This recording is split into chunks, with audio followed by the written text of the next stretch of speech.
And since when did Parliament legislate in anticipation or on the basis of rumors? Is the honorable member in order to bring us rumors here from newspapers and wanting the executive to respond to this? Is he in order, right, Honorable Speaker?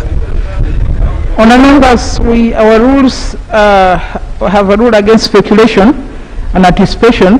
So until the matter is properly brought here, I think it's not ready for debate. Thank you. Honourable Bamule.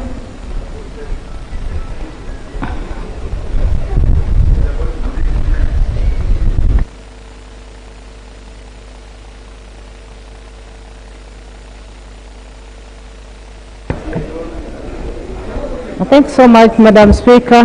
Madam Speaker, I rise on a matter of national importance concerning the issue of floods in Amolata district. Madam Speaker, in Amolata district, these are sub-counties which are completely cut off. All the roads are flooded, and that's Akwon, Achi, Namasale, Naloboyo, Arochek, amongst others. Madam Speaker, this flood has caused a lot of damage in Amolata district, and the reason for which I rise up here, Madam Speaker, is not that the flood issue is a new issue, but Madam Speaker, I want to go straight into my prayers because the whole country knows what is happening concerning the flood. First of all, I rise up here, Madam Speaker, to bring it as a concern to the ministry responsible to carry out some study on the nature of the flood that we are experiencing as a country right now. Madam Speaker, this water, you may see it as though it is just some water springing out of the soil. But before you know it, it is so deep, and once somebody steps in, the person drowns. And when the person is drowned, you may either take some days to get that person out of the soil. Madam Speaker, as I talk now in the Amolata district, we have lost 7 people in the pretext that they may be thinking the water is shallow, and they may be thinking they can still walk on the surface of the water, but yet the ground is already eroded. But I don't see any government agent trying to do the study of how this flood is affecting the people. We've gotten a man who was just buried yesterday. He was thinking that he's going to rescue some of his properties that were taken over that were flooded by water. But when he stepped on the ground, it was already deep enough and he died. And so many have lost lives in such a manner, Madam Speaker. It's also my prayer that UNIA and Ministry of Works improvise some boats for Amolata district and also as part of Kwania and Dokolo, where, as I talk now, it is a burden on members of Parliament. I already donated 2 boats in Amolata district to help the Yamaitis cross to the next village or parishes or sub-county because they don't have any alternative routes to cross the water, Madam Speaker. And also it's my prayer that relief food be offered to the people of Amolata district, and I'll give you time, so that they can also have something. Since this flood started, Amolata has not benefited any relief, not even taplings, and yet people's families are submerged into water. At least they be given something for temporary structure. And quick maturing planting materials be given. Madam Speaker, if allow me give my colleague.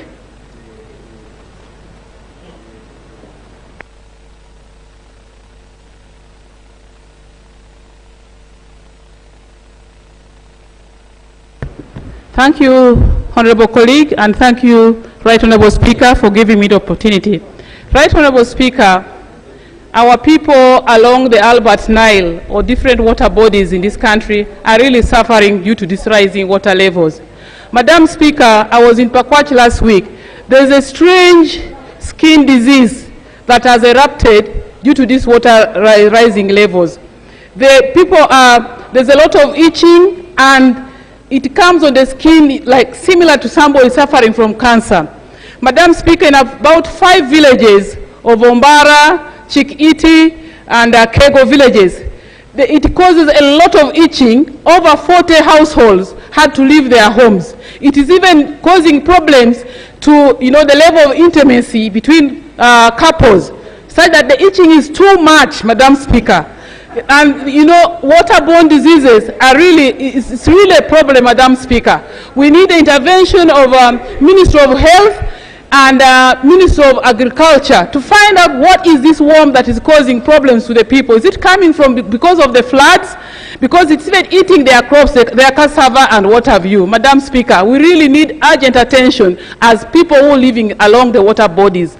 I thank you. Honourable members, the Minister of Health should address the issue of these problems of the skin disease which is happening along the Albert Nile and give us an update. But the Minister of Works is here. I know he gave a report on the floods and what he intends to do. I don't know whether there's something to add on the area of Amolata, and also the Minister of Agriculture is here on the issue of production. I don't know if they have anything to add. They want seeds, they want to, their homes are flooded, they don't have any seeds for the next planting season.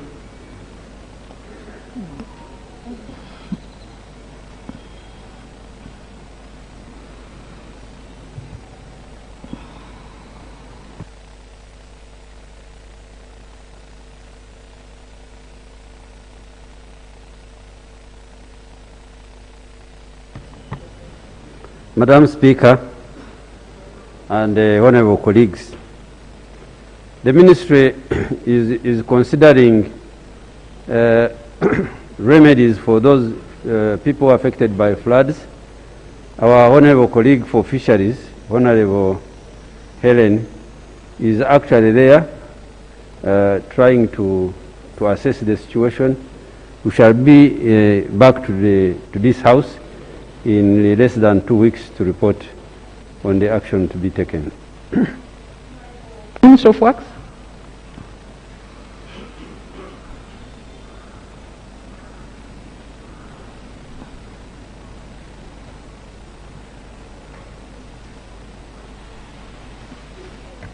Yeah, Madam Speaker and members, we did present here a report on the effects of floods in the whole country. And we requested for some emergency funds, which I understand there is a move to get some emergency funds together the Prime Minister, under the Prime Minister's office, which would help us to respond to some of this. But the amount of money which I was told seems to be very little compared to the extent of damage. As I speak now, River Nyamwamba in Kasese is back to its bad behavior. It has already flooded many of the roads. We have troops which are cut off in Karambi because of a washed away bridge. So we will wait to see what we get, and then we'll see what kind of response we'll make with whatever money we'll get. Thank you. Thank you very much. So, honourable members, when the request comes, please support the Ministry of Works so that the Ugandans can be free to move, do their business. Item 3. Item number 3, statement by ministers. 3.1 from the Ministry of Finance, Planning and Economic Development. Minister of Finance.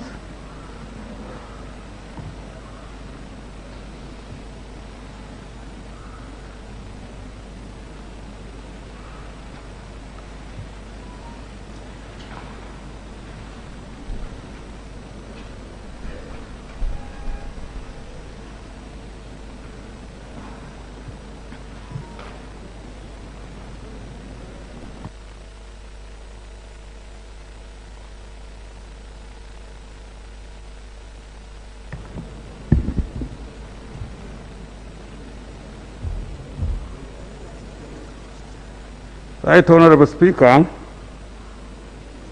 and dear colleagues, this is a statement to this Parliament on the delayed compensation of Ugandan traders who made losses in southern Sudan. First of all, Madam, I should have been here a few days back, but because of other responsibilities, I was unable to do so, and I had to do a lot of consultation on the matter. Madam Speaker, as you may recall, on the 19th of March this year, I submitted to Parliament a comprehensive statement on this matter. In the statement, I indicated two categories of claimants. Category number one, the 10 trading companies belonging to the Ugandan Southern Sudan Grain Traders and Suppliers Association, who are a subject of Schedule 1 of the bilateral agreement, were owed US dollars 56 million. Of this amount, 15 million was paid by the government of Southern Sudan, leaving a balance of 41 million, which became a subject of the above bilateral agreement. Out of this amount, part payment of 40 billion was made in the second quarter of financial 18-19, and whereas Parliament appropriated 76 billion for the payment, the Ministry was not able to effect the payment for the reasons I will state later on. That's category number one. Category number two, traders that are a subject of Article 10 of the bilateral agreement, who had neither been verified nor paid, of which shillings 1.535 trillion was claimed, but only 25.738 billion was found to be valid after the verification. Right Honorable Speaker and colleagues, the action so far undertaken by my ministry to settle the outstanding obligations to Ugandan South Sudan traders have been guided by the decision of Cabinet and the resolution of Parliament on the 3rd of April 2018. Under Cabinet Minute 154, CT 2016, the Minister of Finance, Planning and Economic Development, the Minister of Trade, Industry and Cooperatives, and the Attorney General were authorized to negotiate and execute binding agreements with the government of Southern Sudan. The Minister of Finance, Planning and Economic Development was also authorized to effect payment upon agreement with GOS, that is the government of Southern Sudan, on terms and conditions of reimbursement of the 41 million US dollars. I will repeat this. The Minister of Finance was also authorized to effect payment upon agreement with GOS on terms and conditions of reimbursement of $41 million to the government of Uganda. A bilateral agreement was therefore signed in 2016. Cabinet made a decision that the government of Uganda should compensate only those traders who supplied the government of the Republic of South Sudan. Parliament on the 3rd of April 2018 approved the bilateral agreement and recommended that an addendum is made to the bilateral agreement to cater for the additional claimants. Therefore, my ministry has undertaken the following actions on the categories stated above. Category number one, Madam Speaker, as indicated in paragraph 1, part 1 above, after the resolution of Parliament and going by the provisions of the bilateral agreement, funds amounting to 40 billion were paid to the Ugandan Southern Sudan Grain Traders and Suppliers Association on the 22nd February 2019 as part payment out of the outstanding claim of 41 million US dollars. These therefore leaves a balance of $31 million. Right Honorable Speaker, after the above part payment, concerns on the likely irregularities in the payments were raised by several stakeholders as follows. 1. H.E. the President in his letter dated 15th April 2019 directed they directed me and the Attorney General to verify the genuineness of all traders' documents before payment is made. 2, the Commissioner General of Uganda Revenue Authority, in a letter dated 7th August 2017, conducted a verification on Ugandan Southern Sudan traders and found that some of the claimants were found to be duplicated, while others had no evidence of exports. Honorable Speaker, after the above concerns, the Secretary to the Treasury raised the concern that in accordance with the presidential directive above, he could not pay without verification of the claims. Therefore, in line with Section 164, Part 2 of the Constitution of the Republic of Uganda and Section 11, Part 2C of the Public Finance Management Act, as amended, he instituted an independent verification of all the claims of Ugandan Southern Sudan traders. However, Category 1 traders filed an application in the Civil Division of the High Court of Uganda against this verification. The traders under Category 2, through the same court, opted for verification. Court issued a permanent injunction against verification of Category number 1, but cleared Category number 2 to be verified. Consequently, an order of mandamus was issued compelling the Permanent Secretary to Treasury to immediately pay the balance of $31 million to Category Category number 1 traders. The Category 1 traders have filed yet a fresh application in the Civil Division of the High Court under miscellaneous application number 276/2020. The Uganda South Sudan Traders and Suppliers Association versus the Permanent Secretary to the Treasury and the Attorney General. The application is seeking that the respondents be cited for contempt of court and be ordered to pay interest on the balance of the claim amount. Arising from the court application, government and the claimants agreed for an amicable out-of-court settlement to negotiate and report back to court this coming Friday, July 3rd, 2020. Right, Honorable Speaker, it is therefore prejudicial to undertake deep discussion on this matter until the court application is disposed of. Category number 2, Honorable Speaker, going by the parliamentary resolution on the addendum to the bilateral agreement, the court order and Article 10 of the bilateral agreement, the Ministry of Finance, Planning and Economic Development continue to receive additional submissions of claims by the Ugandan Southern Sudan traders who had neither been verified nor paid. These were subjected to the independent verification process.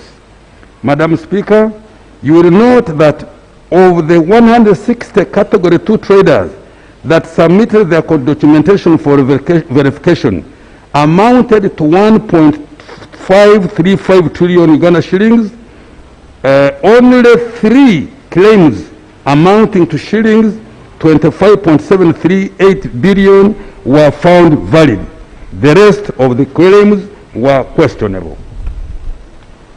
Madam Speaker, and please, dear colleagues, a cabinet paper on the independent verification report was therefore prepared and submitted to cabinet for consideration.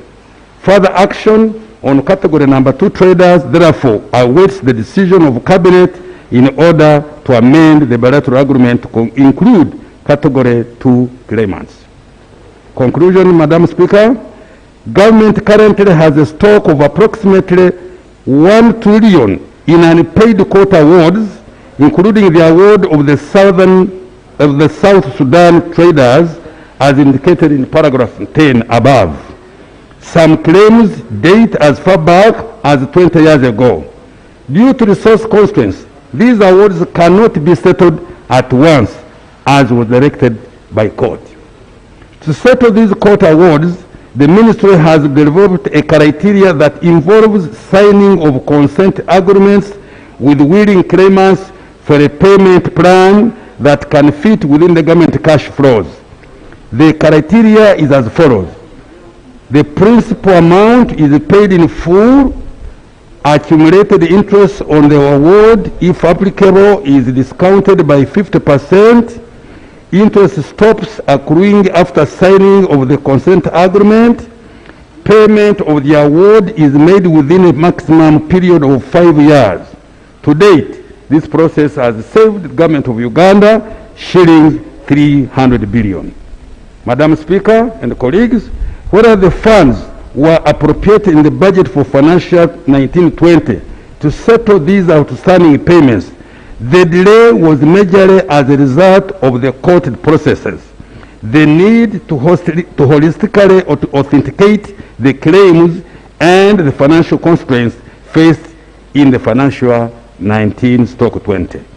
Madam Speaker and colleagues, during the year 2019-20, the Ministry was faced with heavy expenditure demands that included, among others, the need to operationalize the newly created administrative units numbering 700 that required 112 billion, requirement for road construction under UNRA for shilling 700 billion, among others. These, however, have not been funded up to date due to cash constraints. Madam Speaker, I would also like to inform the House that while we are desirous to compensating Uganda traders in southern Sudan, we should also be mindful that the government of Uganda owes Ugandan businesses approximately 3 trillion in unpaid domestic arrears. Madam Speaker and colleagues, I therefore implore this House to appreciate the financial constraints that we are operating in, to the extent that we have been forced to defer many other payments, including those of central to our economic development strategy. Let me repeat this, Madam. We have been, because of the problems of financial constraint, we implore the House to appreciate the financial constraints that we are operating in, to the extent that we have been forced to defer many other payments, including those central to our economic development strategy. Therefore, it is not possible to pay the Southern Sudan traders in one tranche. In conclusion, Madam Speaker, therefore, I would like to the House to note the following. 1. Category 1 claimants are still a subject of court. 2. Category 2 claimants are still awaiting a cabinet decision. 3. While we agreed to pay the South Sudan traders as a courtesy in order to support our businessmen and women, this must be done prudently to ensure that we avoid paying fake and unauthentic traders as exemplified by the verification report under category 2 of the claimants. Therefore, I would like, Madam, in conclusion, I would hereby want to lay on table a list of documents. 1, list of trading companies in category number 1. 2, the independent verification report on the claims of Ugandan and Southern Sudan traders under category 2. 3, the 2 court rulings on the claims of Ugandan and South Sudan traders. 4, the letter by His Excellency the President. 5, the letter from the Uganda Revenue Authority. And 6, the newspaper advert on the verification of claims by South Sudanese traders. Madam Speaker, I beg to lay. Thank you.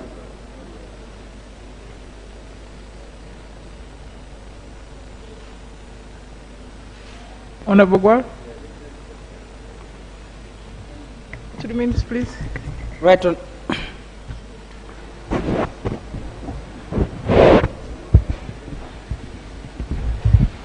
Right, Honorable Speaker, I want to start by thanking the Minister of Finance for finally coming out and giving us some very, very vital information which previously we didn't have officially from the ministry. Right Honorable Speaker, when Parliament debated about this matter and took a decision by resolution of Parliament, there were two categories of Sudan traders. There were the 10 companies the minister is talking about. And I did come out very clearly to tell Parliament that after analyzing the 10 companies, we reduced the 10 companies to 4. We were able to discover that you would find that in one company, which is among the 10, was owned by directors or members who are also in the other company. So of the 10, you could actually globalize them into 4. And it has also been confirmed that the 10 have been paid through the same account, not individual accounts. And all these are in our debate, Right Honorable Speaker. In addition, we were able to discover that there were 23 other companies that had been verified by the Sudan government, some of them partially paid, and they were subject to further verification by Revenue Authority in Uganda, and they were found to be authentic by operation, because going through Revenue Authority means that all the documents were available to confirm that exportation took place and legally. Right Honorable Speaker, in the letter from the Revenue Authority, there were some exceptions, reservations, as the minister has stated. There was an issue on a company called Aponye, and actually the Revenue Authority was advising that that issue should be looked through more deeply before they are paid. I don't have the details, but I think the ministry should be having the details. So that reservation that the minister is expressing about the 10 companies could be true, because there appear 10, but actually those who own the 10 companies, you can actually just discover there are 4. And that's a fact. If you care to analyze, that is exactly the situation. We discussed this, we exposed it, but all the same, Parliament decided that we don't mind how much the 10 companies have already received, because we did confirm they were already paid $10 million, as the minister has confirmed now, earlier on in cash. And after that, after we passed the resolution, unfortunately, the same 10 companies, in defiance of the resolution that Parliament passed, got another 40 billion. Instead of paying the 10 company as we had agreed, together with the 23 who are small indigenous traders, the 23 indigenous traders were not catered for, but the 10 giant companies still got an additional 40 billion after we passed the resolution and even passed the budget of 76 billion. So, Right Honorable Speaker, I want to respond to the minister in this way. First, why would the 10 companies not want to be verified? They went to court, asked for injunction to restrain any authority to verify them. Why? And yet the same government is very willing to pay them the $15 million, then 40 billion Uganda shilling. Why? The indigenous small companies who are asking for $10,000, $50,000, or $100,000, who have been verified in Southern Sudan, verified by Revenue Authority, they have not been paid any money. Why? I want that. There must be justice. So, Right Honorable Speaker, when you talk about court, the order of mandamus have been on record as having warned this parliament that there is a special account where the order of mandamus is paid from. That is the Treasury Operation Account. The Ministry of Finance is very conversant with that. Some of the people that we work with rush to that particular account in order to make payment of certain things that we cannot as Parliament easily verify. So, Right Honorable Speaker, these 10 companies rushing to court, getting order of mandamus is to get the money from the Treasury Operation Account so that they are paid without any further verification by Parliament. That is my own view, and I think nobody can challenge me on that because I've been following you on that for quite a long time now. So, Right Honorable Speaker, can you propose some solution? Yes, I want to conclude by saying, Right Honorable Speaker, the indigenous company have been verified by Southern Sudan. They have been partially paid by Southern Sudan. Revenue Authority have verified them. We have the records which were tabled in this Parliament. I would want to implore Parliament that since the 10 companies were paid, whether erroneously or whatever, that one the government can follow up and recover some money if they have the opportunity to do that. But the 23 who have been verified, Right Honorable Speaker, for us to really register justice, these are very ordinary indigenous people, traders, and one of them a lady who had been gang raped in Southern Sudan and collapsed in Honorable Bahati's office. The lady is really in a desperate condition. You cannot tell me she's pretending. She's a woman who has been very active in the grain trade. So, Right Honorable Speaker, I beg to request that while we wait for all these formalities about ministers, cabinet, and so on, we should authorize today the payment of the 23 already verified companies who were also approved by Parliament on the day that we passed the resolution. Right Honorable Speaker, I beg to request. I thank you. I think let's just have to, because we've talked about this matter so many times.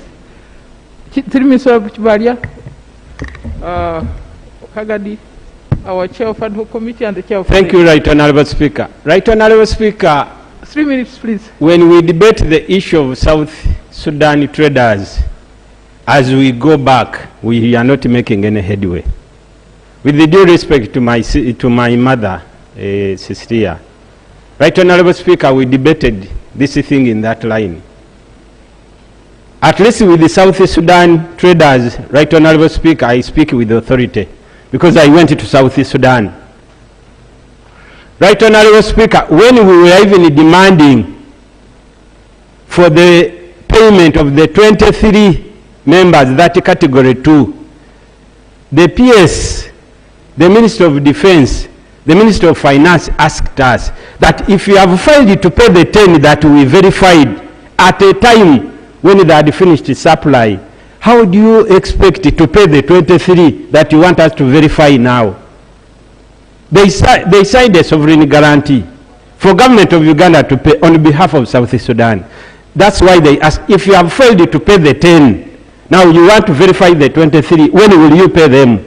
Now we had the third category, Right Honorable Speaker. Right Honorable Speaker, we agreed with the authorities concerned that we shall seek an appointment with the President and discuss that because it's a different category that didn't supply government of South Sudan directly.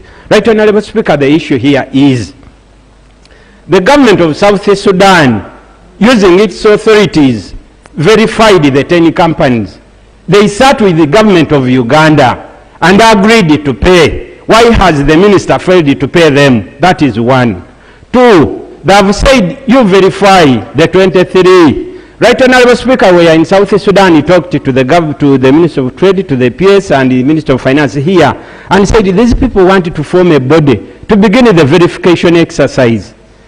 There were some delays. Right, Honorable Speaker, I've heard the Minister of Finance very well, that we have domestic areas that we have to handle. Now, the moment the Minister of Finance begins mixing this and the other, we shall bring those ones that are demanding from Kamuri also on the list, those that will be demanding from Weju, and we shall not move forward. Right, Honorable Speaker, here we appropriated money for those ones that suffered and lost in South Sudan, not those ones that lost during the COVID-19. What we are saying is, can you pay those ones that were appropriated money? And we know that one is over. Then we begin another category. Right, Honorable Speaker, my last statement is, we are only realizing people who are dilly-dallying with not paying, it's only because they are not benefiting. Right, Honorable Speaker, we have seen several payments here made from different angles. It goes there in 1 day, in 1 week, in 2 days. In this respect, Right, Honorable Speaker, it's taking us ages to clear money that was appropriated. Right, Honorable Speaker, desperate situations call for desperate moves. These people that went to court, they didn't go because they wished to go. It's because some people stubbornly have refused to pay them. Right, Honorable Speaker, can we use this house with these other stories? Manya domestic, Manya will look at this, Manya will look at the other. Tomorrow they will bring another story, the other day another story. Right, Honorable Speaker, once and for all, can we have these ones paid? Then another category comes, we also look at that one, another one comes. Other than bringing us here, they are mixing A to B to C. Right, Honorable Speaker, we need to have this done, we need to solve this so that we forget it. Honorable Babasi, then Honorable Nakavirwa, then Chair of Trade. And we'll close. 3 minutes, please. Thank you very much, Right Honorable Speaker. I'd like to thank the Minister for giving us the statement. Right Honorable Speaker, well, as we appreciate the constraint, the financial constraint that the government has, but Honorable Minister, you need to be considerate in this. Well aware that these people who supplied South Sudan have suffered a lot. Some people came on wheelchairs and even stretchers when we were investigating this matter, Right Honorable Speaker. But when the Honorable Minister come here and he starts saying that we have so much unpaid groups of people, we are mixing up this issue. I would pray that, Honorable Minister, we don't mix up this issue. We allocated money here, 76 billion. Good thing you consented, but you are saying that there are reasons as to why you are not paying out this 76 billion. Remember, there is a lot that has been around in this parliament who have been debating about the same issue. Right Honorable Speaker, I'm part of the group which went to Sudan, and we know and we have investigated before about this matter. We are taking things to be very easy, and we are actually going to find so much that we lose as a country if we don't take this matter seriously. I would pray that we handle one by one. Let's not mix up the issues of COVID situation with the issues of South Sudan, which were there before even this COVID. I beg to submit. Thank you very much. Kabira, Chair of Trade, and then Honorable Sereko, and we'll close. 3 minutes, please.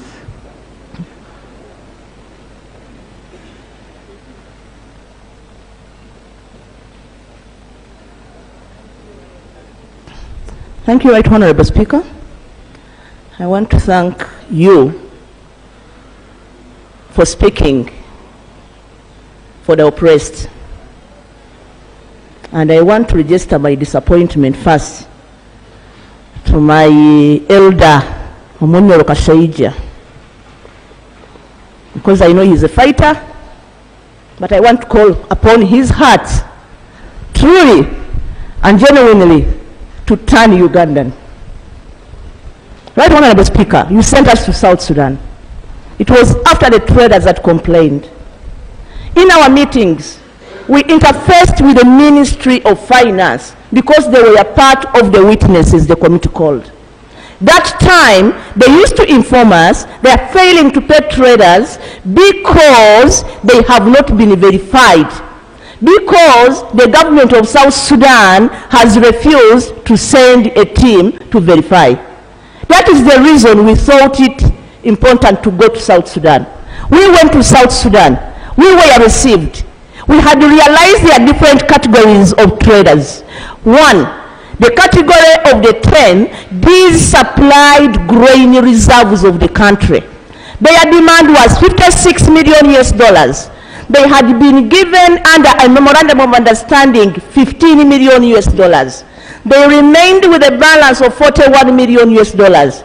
Now, when South Sudan went into problems and they were not paid, they ran to their government of Uganda. They explained to the president. The president led them with the Attorney General, with the Minister of Finance, with the Prime Minister. They went to meet South Sudan. They had a meeting. We have those minutes that we laid on table. In that meeting, the government of South Sudan, it is when they requested that our elder Uganda, if you can help us, we do acknowledge the debt, but we are not well. The president, as the father of East Africa, said, okay, on behalf of my traders, because the traders wanted to go to court, and the president restrained them and said, cool down, Sudan is our younger country, we shall handle. That is what emanated into a bilateral agreement. And in section 5 of the bilateral agreement, Uganda agreed to pay on behalf of South Sudan, and South Sudan would pay later. In that agreement, it was agreed that South Sudan would verify, but what was agreed, that they would even make a joint team.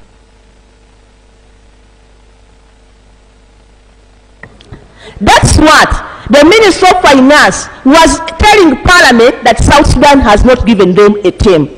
Right, Honorable Speaker? We carried to you when we came from Sudan. Even I had to write to the Minister of Finance while we were still in South Sudan that they have agreed to give us a joint team. Can you please send our team? They have agreed to start immediately. Can you send the documents? I sent the documentation to the Minister of Finance. I didn't move with the copies, but because I knew we laid them when we were reading the report. I'm referring it to the Select Committee of the report on Select Committee of South Sudan, which I know you must be having. I call upon you to read it. All those documents are attached. Right, Honorable Speaker, we carried copies to you. Personally, I carried, when we came back, a letter addressed to the Minister of Finance, written by his counterpart of South Sudan, the Minister of Finance, including the instrument of appointment of the people who are supposed to attend as the joint team. South Sudan informed us this. We don't want to be conned. These traders didn't supply Uganda. They supplied us, South Sudan. We acknowledge Uganda agreed to clear and we pay later. But Uganda should be paid the one we have cleared. They asked. We so far cleared a team of traders. But why is it that up to today, a year after, Uganda has not been able to clear the $41 million US? You want us to give you more guarantees, sovereign guarantee? We had to explain as to why, that is a different category, but there are other categories, which we explained well. Some of them... Honourable members, you know, we have all you are saying is already on the hazard many times. I beg to conclude, because I wanted to put facts right, so that this House should not take a should have it right. We have always talked about it. And the second category, they are those who desire to be verified, to which my Minister of Finance was saying there was no team, which was formed. And right, Honorable Speaker, I want it to go clear on record. The traders have never supplied Uganda. The traders supplied government of South Sudan. Uganda undertook obligation to clear upon verification and agreement by South Sudan, where South Sudan has already sent a sovereign guarantor of verified people in people's names. Where do we get the moral authority to say we also want to re-evaluate you? My minister, my Omunyoro, my elder, be fair. You are blocking for the payment of others who need to be verified. We are blocking them. Finally, it is a theme of ex gratia. Right, Honorable Speaker, I came to you because South Sudan said there were a lot of traders, especially from the northern Uganda.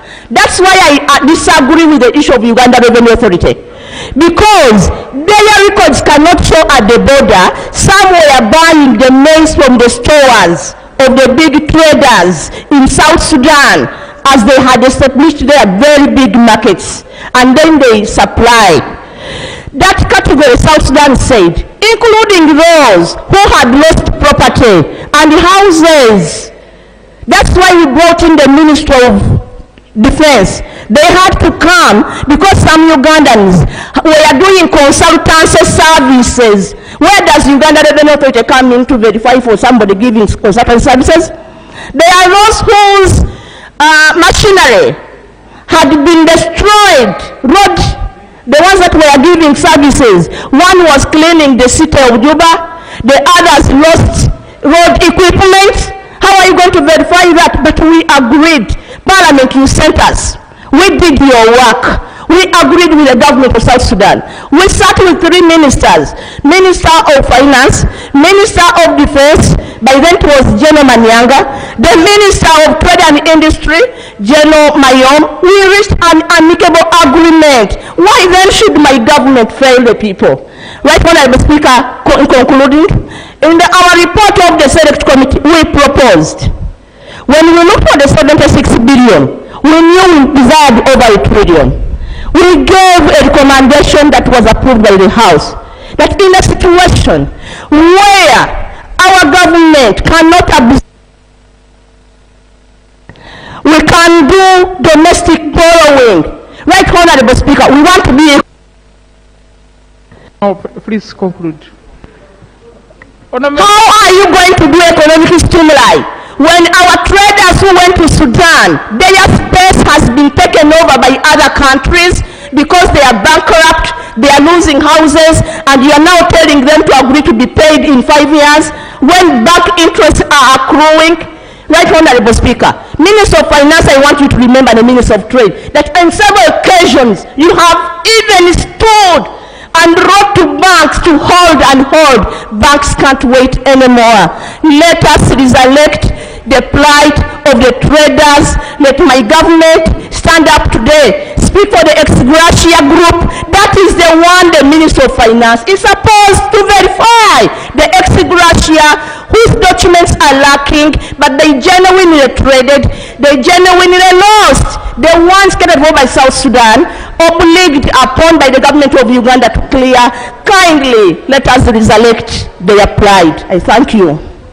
Honorable Chair of Trade, 2 minutes, please.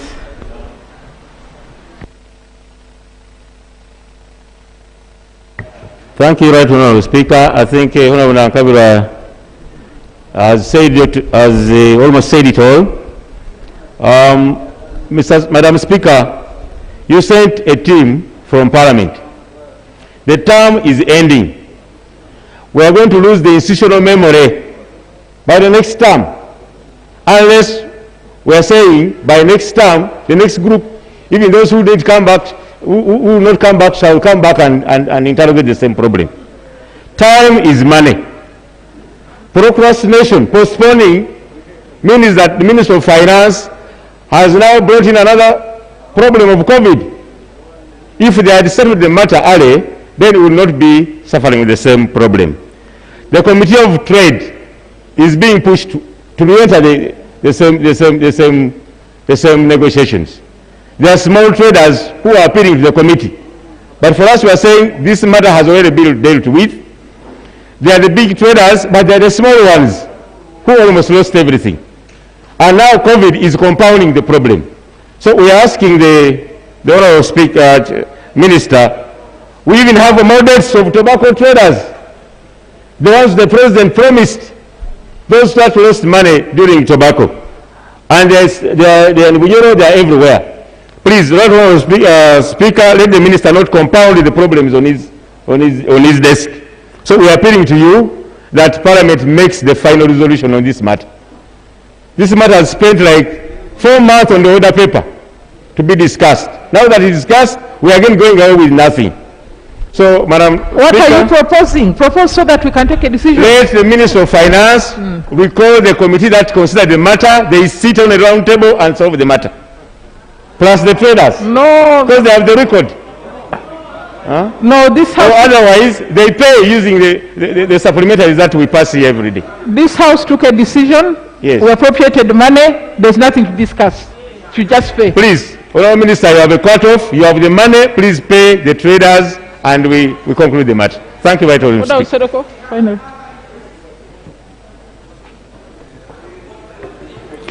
Thank you very much, Right Honourable Speaker. Right Honourable 3 minutes. Speaker, 3 minutes. I would like to first of all thank you and thank the honourable members in the House for this spirit. The reason as to why this august House intervened in this matter was a matter of justice and equity, was a matter of saving all Ugandans that had participated in trade in South Sudan. Now there are 3 principles, Right Honourable Speaker. One is the independence of this House.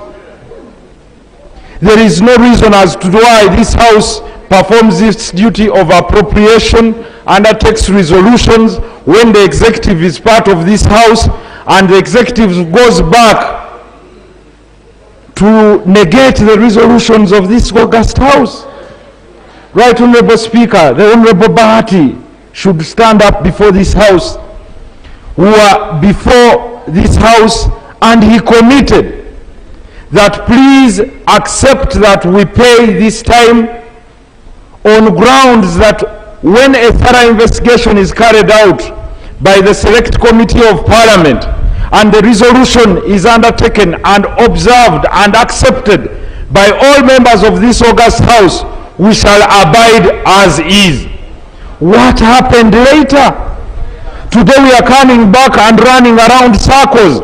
This was the undertaking that was made by government on the floor of Parliament. Therefore, the question is, did government dupe members of Parliament? 2, the issue of verification doesn't arise now. Why? There is none of these traders that supplied your government. All these traders supplied the government of South Sudan. Our own committee went to the government of South Sudan, and the government of South Sudan wrote back saying that all the traders whose companies and names have been mentioned indeed supplied our government. So who are you to say no? In any case, this money is the money of all taxpayers of Uganda. And the reason they are coming in is to shoulder the burden of the people of South Sudan who could not pay our traders in time. And as a result, our traders are in dire economic distress. The issue this Parliament intervened was an issue of equity. Therefore, Honourable Minister of Finance, the question should be, are you here to defy the motion that was passed by this august House? Are you here to defy by the resolution that we took during the time of appropriation?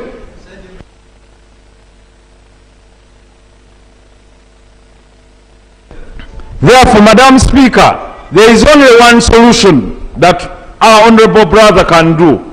If you defy the position of Parliament, you state it. But if you still stand by the position of Parliament, you ought to effect the payment. You cannot postpone the payment of monies that were appropriated in the House in which you took part. If you had objected at that time, then you should have stated it in this august House that you're not able to pay. People come to this august House to seek justice.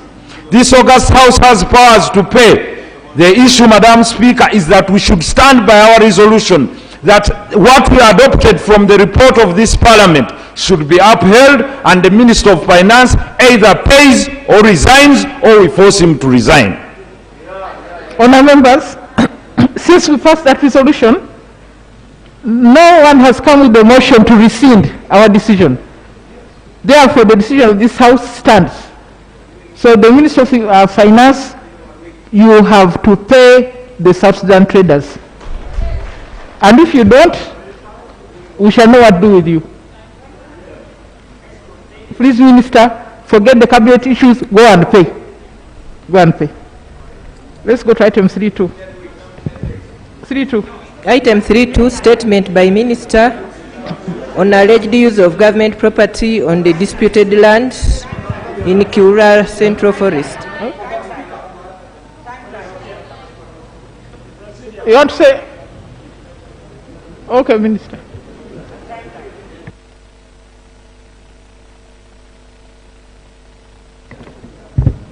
Madam Speaker and colleagues, I'm not defying the decision of this House. I am not defying the decision of this House. It is circumstances, financial circumstances, that are making me move slowly. I have not said we shall not pay. I have not said we shall not pay at any given time. If anybody has said that one, please quote me. Show me where I have said that one. All I'm saying is that two things. One, I will come to that one. One,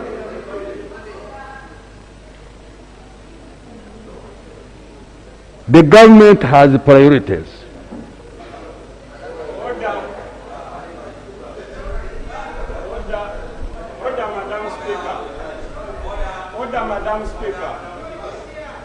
Order, Madam Speaker. Can I be given a chance to finish my statement? Point of order, Madam Speaker. Point of order, Madam Speaker. Point of order. Thank you, Madam Speaker. Madam Speaker, with the due respect, the Minister should also respect the House where he belongs. Madam Speaker, you have made a resolution that the Minister has no option but to pay. But the Minister is insisting that government has a priority. Madam Speaker, priority has come on the money that we specifically appropriated for South Sudan traders. Madam Speaker, the Minister met with the team that he said, which he had been asked to amicably settle. The suggestion of the Minister was that he gives them 20% and he pays balance in the next 5 years. Madam Speaker, the Minister is here insisting that it's not his willingness not to pay, but he has no money. Is the Minister in order, Madam Speaker, to say there is no money when we appropriated specifically that money to pay that specific category, Madam Speaker? Is the Minister in order? Honourable members, the money was appropriated for that purpose. So want to see you pay that money for that purpose. Minister, please. Madam Speaker, we always appropriate, absolutely. The question I raise is all the money that has appropriated released? Because releasing money depends on cash. We operate a cash budget.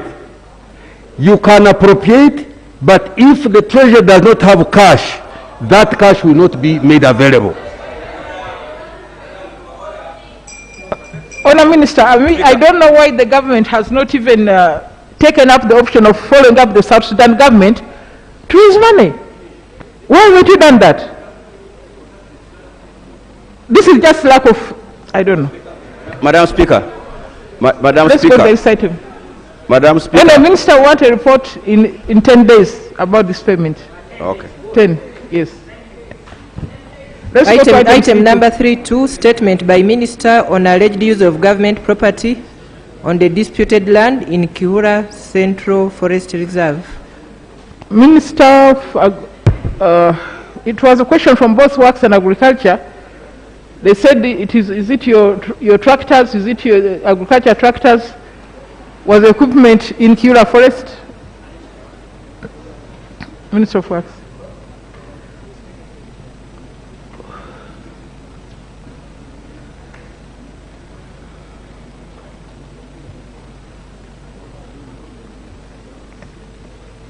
Thank you, Madam Speaker. Madam Speaker, on a date I don't recall, I got a call from Honorable Nantaba that there was a Minister of Works law loader which was loading, or which was loaded with a bulldozer, in Kayunga area, Galilaya Bale sub-county. I made a check. Yes, it was true. The law loader belonged to the Minister of Works. I informed the engineer-in-chief. Engineer-in-chief followed up the matter and found that the law loader was coming from Jinja, where it had delivered culverts to the Jinja showground, where we are doing work in terms of tarmacking the area. And on its way back through Kayunga at a place called Bukoroto, a Mr. Rwanga, who was formerly an employee of the Minister of Works, as one of the commissioners, stopped the law loader and requested the driver to go to Bali to help him load his bulldozer. This was done without any permission from any of the authorities of the ministry, and as I speak, the driver of that law loader has been suspended, and the law loader is back at the Ministry of Works. But there were no bulldozers or Ministry of Works equipment other than the law loader, which was in that area.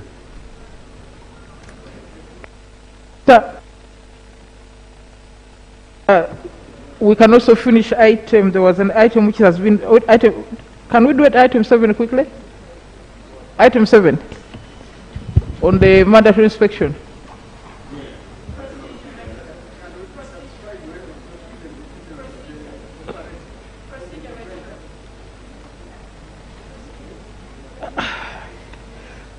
Let's do works. Item number 7. Right Honorable, I thank you for this opportunity, but there are two ministries that were supposed to respond to this matter. Right Honorable, the Minister of State Agriculture is here, and he hasn't responded to why graders or tractors belonging to NADS are also involved in degrading the forest.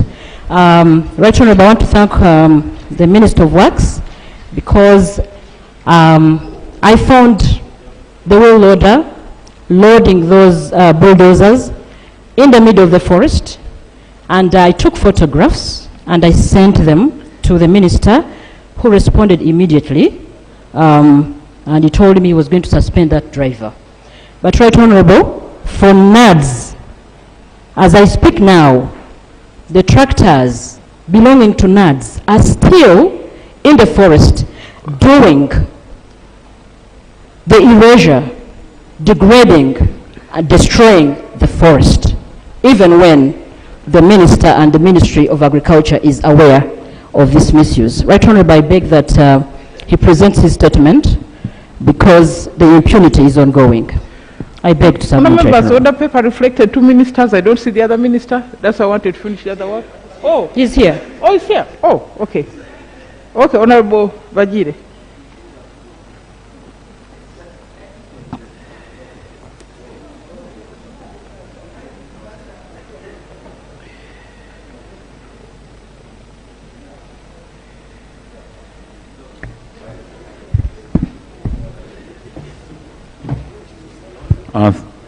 Thank you, Right Honourable Speaker.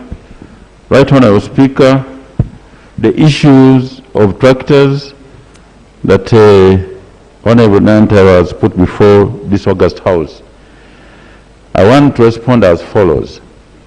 Right Honourable Speaker, government started an effort of helping farmers across the country, and the tractors are majorly given to organized groups, and the organized groups have the mandate of using the tractors to open land that is commonly owned by a group or land that is owned by individual members.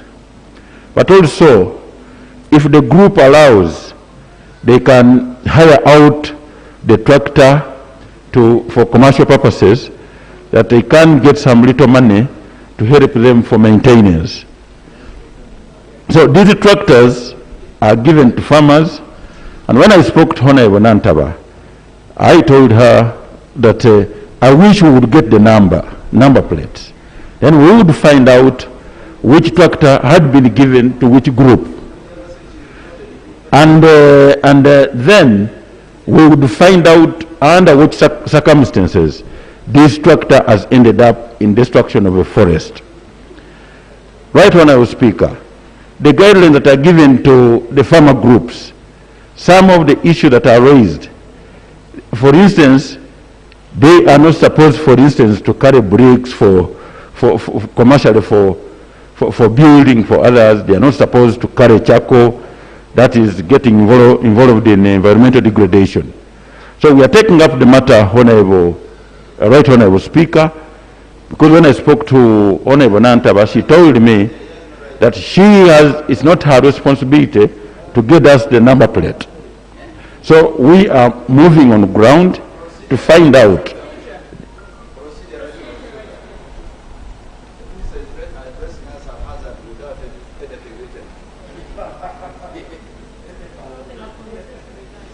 Right Honorable Speaker, a matter that appears on order paper, to the best of my ability, requires a response to this House in written. Right Honorable Speaker, the Minister is just responding to us haphazardly, having a discussion with you and the House without anything written that can remain on the record of the House. Is he proceeding right? Because by the time he will begin to allege that we need to confirm the numbers, I thought from the report he should have taken his independent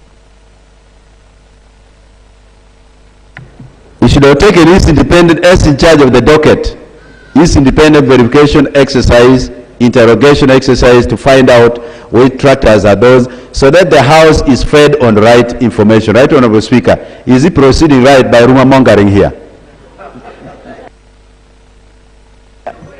Maybe he has an oral answer which will be on the Hansard. But Minister, I want to know, this matter has been in the public domain for about 3 weeks. Why haven't you gone there? Why haven't you sent someone there? It's not very far. Let him answer, please. We have other work. Let him answer. Thank you, Right Honorable Speaker. Right Honorable Speaker, this matter is true that it came up last week, but me personally, I wasn't in town, and we have been scattered, all of us, the ministers in the Ministry of Agriculture. Actually, we came back, 2 of us in Kampala on Monday, and one came in today. So I got to know about this, that is on the order paper this afternoon. And I said, I would be here to answer because at least I have the issues of CAF.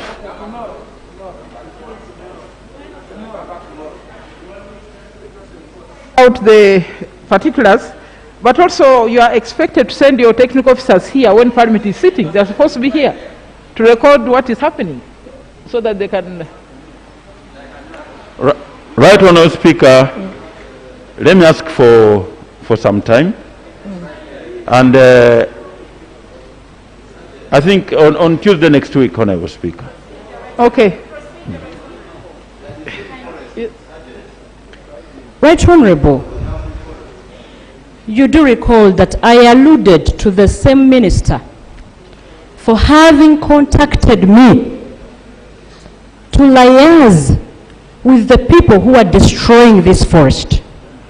And the tractors being talked about here are under his docket, destroying the same forest. I want you to recall that, Right Honourable. Right Honourable, the degradation is ongoing, and yesterday you instructed the Minister for Environment to take action as immediately as possible, and today we are holding meetings in her office, getting ready to move on the ground to remove the tractors. I talked to the Minister personally, and he told me these tractors were donated to groups of Kayunga. I asked him myself, can you name those groups that you issued, you donated these tractors to? Can you give me the number plates of the tractors you donated to them, and for what purpose? because they are in the forest, degrading a forest reserve that belongs to the country. Now he's asking for more days as degradation is ongoing, yet the minister is planning to go there and remove the same tractors. Right Honorable, this matter has been on for a long time. I don't think the minister is proceeding well to reluctantly respond to this matter that needs urgent attention. Right Honorable, kindly intervene. I beg to submit. Honourable members, Minister is directed to go expeditiously establish the equipment which is in the forest, identify the owners, and come to us immediately, because unfortunately the honourable member said when she approached you some time ago, you did not appear willing to assist her. That's what she said here in your absence. Right Honourable Speaker, I'm not scared of anyone, and I want to assure this august House, Right Honourable Speaker, that we are going to go on ground. By the end of tomorrow, we shall have a position. So maybe on, but Thursday is tomorrow. I doubt whether Parliament will be on Friday, that will come back here. That's why I had asked for Tuesday to come and report back. But tomorrow we shall be on the ground, Right Honourable Speaker. Please work also with the Minister for Environment, because her ministry is also involved, so that you can put your muscles together. Thank you, Right Honourable Speaker. Thank you. Honourable Item number 7. Motion for adoption of the report of the Committee of Physical Infrastructure on the inquiry into mandatory inspection of motor vehicles in Uganda. Thank you so much, Right Honourable Speaker. Right Honourable Speaker, for purposes of refreshing members' memories and minds on this subject matter, allow me to give a very brief chronology of events. Honourable Speaker, a statement by the Minister of Works and Transport was referred to the Committee on Physical Infrastructure on the 29th of June 2017. Right Honourable Speaker and Honourable Members, the committee presented a majority report with a minority report on the 13th of February 2018. Later on, the Honourable David Sabiti gave a statement of personal explanation clarifying as to why his name had been mentioned in the report, and that happened on the 2nd of May 2018. Right Honourable Speaker, on the 2nd of May 2018, the Attorney General also presented a legal opinion on the matter, as earlier on requested by yourself to give an opinion. The House raised points of clarification, and the Honourable Speaker referred or deferred debate to on the 3rd of May 2018. However, Right Honourable Speaker, during that period up to now, the committee received a letter from the Minister of Works and Transport dated the 4th of June 2020. Right Honourable Speaker, the letter indicates that so many things have happened, and the ministry or even cabinet took some actions basing on the recommendations of the two reports. Right Honourable Speaker, I pray that you allow the minister to inform the House what actions have been taken, and therefore we can take a decision thereafter. Thank you. Honourable Minister of Works.